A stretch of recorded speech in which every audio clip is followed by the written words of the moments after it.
आप सभी साथियों का आपके अपने YouTube channel AK design solution में फिर एक बार स्वागत है। साथियों, दिवाली के पावन पर्व पर आप सभी को दिल से हार्दिक बधाइयाँ। माता लक्ष्मी सभी के घर पे विराजे, खुशियाँ लाएं। तो आज का टॉपिक स्टार्ट करते हैं। ज्योमेट्रिक क्वेश्चन के अंदर सर्कल मीन्स वर्त, घेरा। तो जो सर्कल किसे कहते हैं?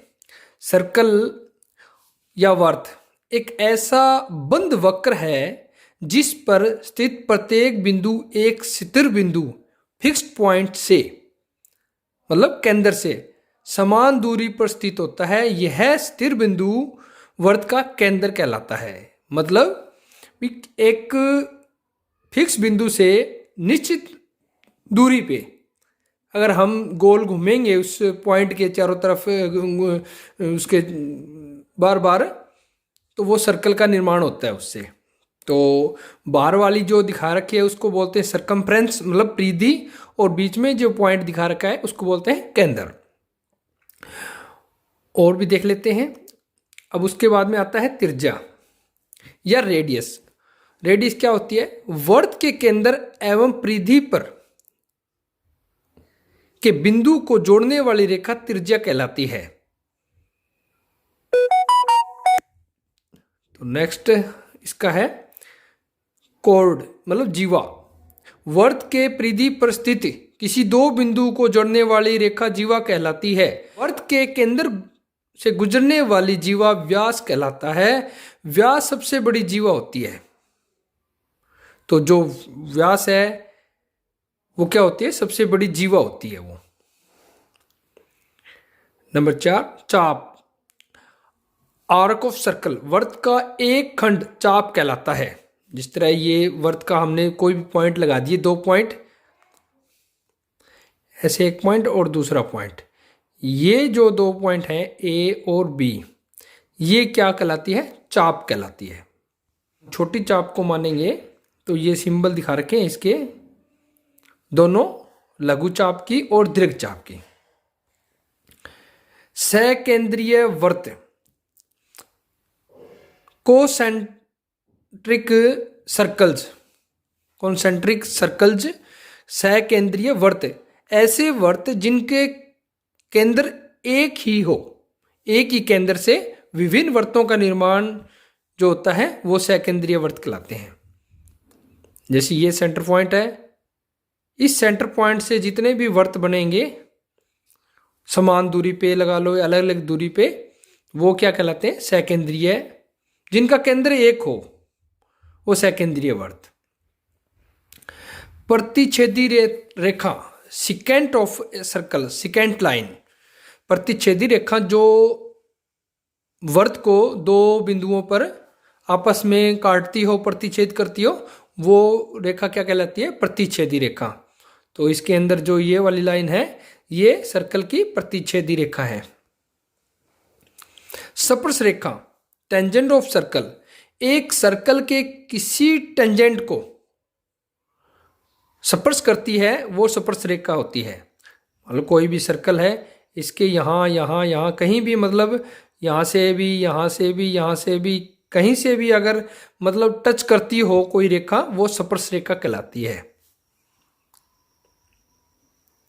अर्धवर्त, सेमी सर्कल, किसी वर्त का व्यास परिधि को 2 समान चाप में विभाजित करता है और प्रत्येक चाप अर्धवर्त कहलाती है। जो व्यास होता है सर्कल का, ये वाला व्यास, ये 2 भागों में विभाजित करता है किसी भी सर्कल को। इसका जो बाकी का भाग है वो अगर कंप्लीट कर देंगे तो पूरा सर्कल हो जाएगा, हाफ करते हैं तो अर्धवर्त, सेमी सर्कल हो जाएगा। नेक्स्ट है त्रिज्याखंड, सेक्टर ऑफ सर्कल, इंपॉर्टेंट है ये। 2 त्रिज्या एवं एक चाप के द्वारा घिरे भाग को त्रिज्याखंड या सेक्टर ऑफ सर्कल कहते हैं। तो जिसके अंदर क्या होता है, ये लघु है और ये बड़ा है त्रिज्याखंड। जो सेक्टर ये है बड़ा सेक्टर और ये छोटा सेक्टर। जो 2 त्रिज्या से और एक चाप से घिरी हुई आकृति क्या कहलाती है? त्रिज्याखंड। उसके बाद में वर्तखंड, वो तो थी त्रिज्याखंड, अब आता है वर्तखंड। वर्तखंड कौन सा होता है? सेगमेंट ऑफ सर्कल, एक जीवा एवं एक चाप के द्वारा घिरी आकृति को वर्तखंड कहते हैं, जिसमें ये एक जीवा होगी और ये एक सर्कल होगा। तो ये तो लघु वर्तखंड हो गया, और ये वाला दीर्घ वर्तखंड हो गया। जो बड़ी चाप से घिरी हुई आकृति है वो दीर्घ मतलब बड़ा, लघु माने छोटा। नेक्स्ट, केंद्रीय कोण। किसी चाप या जीवा के द्वारा केंद्र पर बनाया गया कोण केंद्रीय कोण कहलाता है। जो दो जो त्रिज्या है उनके द्वारा जो ये कोण का निर्माण होता है उसको सेंट्रल एंगल बोलते हैं। परिधि कोण, इंस्क्राइब्ड एंगल। किसी चाप या जीवा के द्वारा परिधि पर बनाया गया कोण परिधि कोण कहलाता है। जो ये सर्कल है, सर्कल के जो ये जो वाली परिधि है, इसके जो बार बार लगे रहे, इस पे जो किसी जीवा द्वारा जो कोण बनाए जाते हैं उसको जो परिधि से टच होना चाहिए वो कोण, वो कहलाता है परिधि कोण। आगे प्रॉपर्टीज रिलेटेड टू सर्कल, वर्त से संबंधित प्रमेय। यदि किसी वर्त के दो चाप सर्वांगसम हो तो उसकी संगत जीवा समान होगी। इसमें क्या लिखा है? यदि किसी वर्त के दो चाप, वर्त है, ये पूरा वर्त हो गया सर्कल एक, ये वाला, इसकी दो चाप होगी, इधर वाली और इधर वाली, सर्वांगसम हो मतलब एक ही वर्त की हो वो, तो उसकी संगत जीवाएं समान होंगी। तो ये जो जीवा है, कोई भी दो जीवाएं, वो कहते हैं समान होगी। ए बी बराबर सी डी और ए बी बराबर सी डी। नंबर 2, वर्त के केंद्र से जीवा पर डाला गया लंब जीवा को समद्विभाजित करता है। कोई सर्कल है,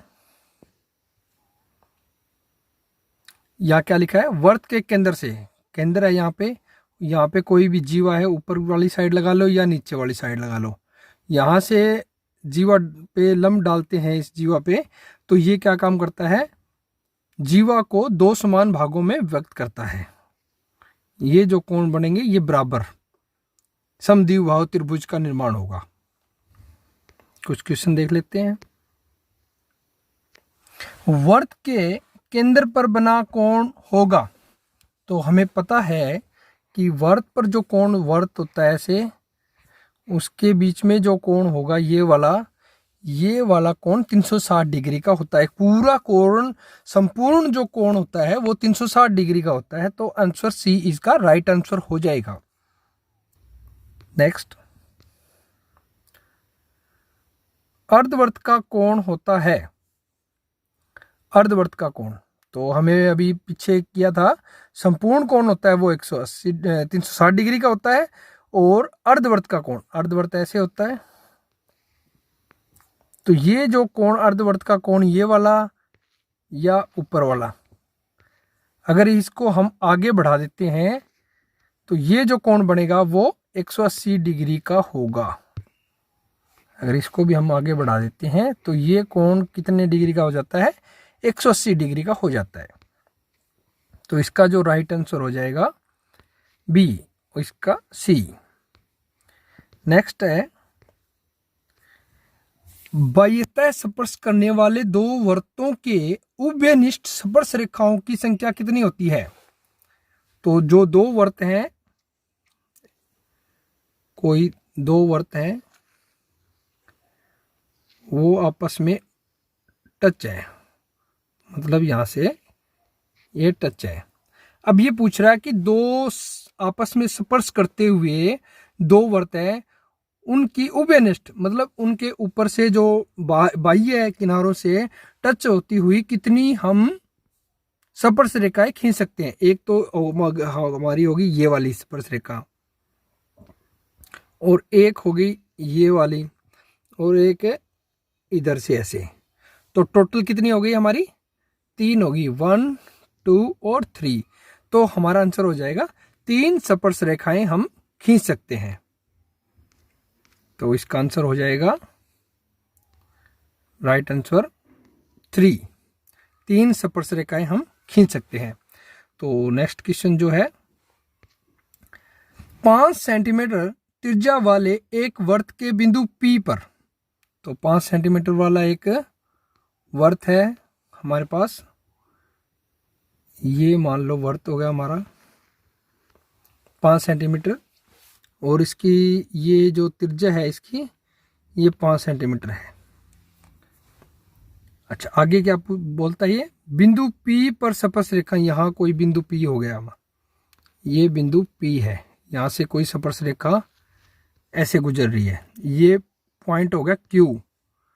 तो इससे आगे क्या बोलता है, P पर स्पर्श रेखा PQ केंद्र से O, ये केंद्र O है, यहाँ से सेंटर को उसको O बोलते हैं, जाने वाली रेखा बिंदु Q पर इस प्रकार मिलती है, यहाँ से सेंटर से मिलती हुई, ये क्या है, OQ 12 सेंटीमीटर, OQ 12 सेंटीमीटर है, और ये जो है ये हमारी 5 सेंटीमीटर है। तो चलो सॉल्व करते हैं इसको आगे।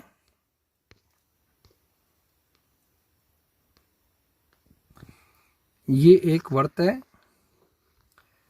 ये एक वर्त है, इसमें बोल रखा है एक पॉइंट है P, ये P पॉइंट है, इससे एक स्पर्श रेखा खींची हुई है PQ, ये Q, ये PQ एक स्पर्श रेखा खींची हुई है, ये सेंटर है, सेंटर से सेंटर को O माना है इन्होंने, O से Q की दूरी दे रखी है 12 सेंटीमीटर, और ये जो त्रिज्या है ये दे रखी है 5 सेंटीमीटर। तो ये ऐसी स्थिति में हमारे पास यहाँ पे पाइथागोरस प्रमेय का जो फार्मूला है वो काम आएगा। ये एक समकोण त्रिभुज का निर्माण हो चुका है। तो समकोण त्रिभुज के अंदर ये तो हो गया हमारा आधार या बेस, ये हो गया लंब, ये हो गया लंब या परपेंडिकुलर, और ये हो गया हमारा कर्ण, ये हो गया हमारा कर्ण। तो इसमें क्या होता है, ये वाला जो भाग है इसमें 12 के 2 माइनस में 5 की 2 बराबर 12 12 144 माइनस में